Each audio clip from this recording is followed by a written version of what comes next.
For 45 years, Oracle has been missing something so basic, so fundamental, that literally every programming language on Earth has it. A simple yes or no. Oh man, if you're a developer, you know this pain deep in your soul, right? You write this gorgeous, clean PLSQL block, you've got your Boolean variables, it's all true, false, super logical, just perfect.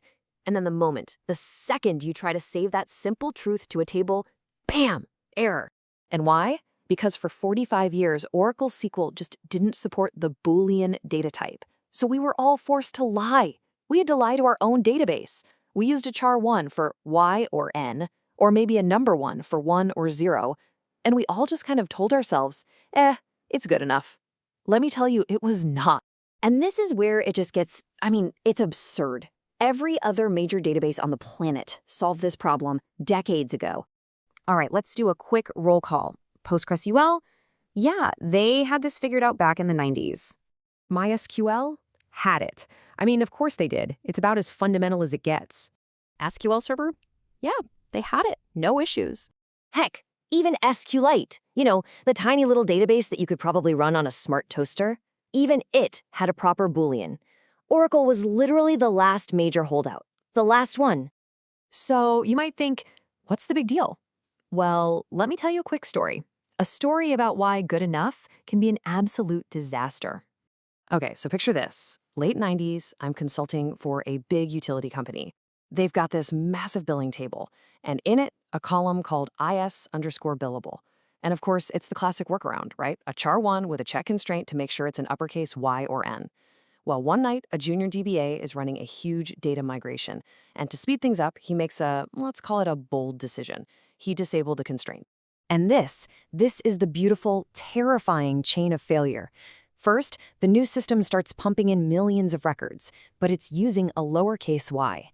Next, remember that constraint? It's turned off. So the database just goes, sure, lowercase y, whatever, and lets it all in. But then the billing job kicks off, and that query is hard-coded to look for an uppercase y. It's case sensitive. So what does it find? Nothing. Zero, zilch. So Monday morning, my phone rings. It's the CFO.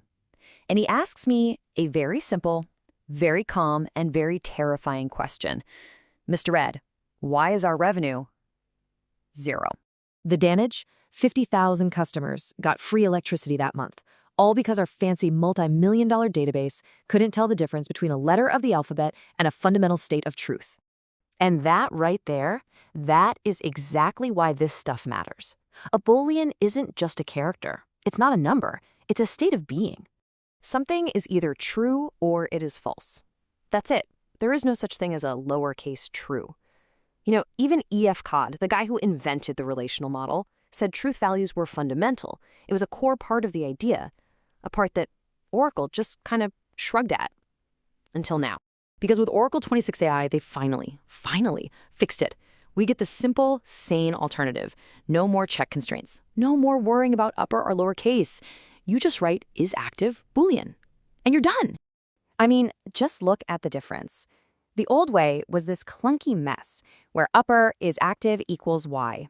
You had to remember the convention, use a function. It's just ugly. The new way, where is active? That's it. It's clean, it's obvious, it reads like a sentence. And maybe the best part of all, it's smart. Oracle actually thought about this. If your old legacy app sends a number 1, the database knows that means true. If it sends the string yes, it knows that means true. It automatically handles all those old messy workarounds for you, which means no more free electricity disasters. So, you gotta be asking the same question I've been asking for decades. Why? Why did it take so long? Well, the short answer is that Oracle was, and kind of still is, two different things bolted together.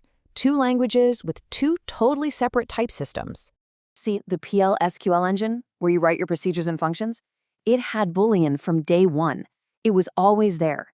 But the SQL engine, the core part that actually writes the data to the disk, nope, never had it. So you basically had this giant wall running right through the middle of the database. And decades of code were built on top of that weird, fundamental divide. So, where does that leave us? What's our mission now? Well, after 45 years, it's pretty simple. Stop the madness.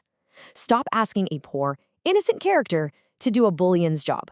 Seriously, this is your call to action. Go back to your systems. Check your tables, every single one. If you see a Y, an N, a T, a 0, you know what I'm talking about. It's time. It's finally time to fix it. So, after nearly half a century, Oracle finally learned how to say yes and no. The only question is, what in the world took them so long?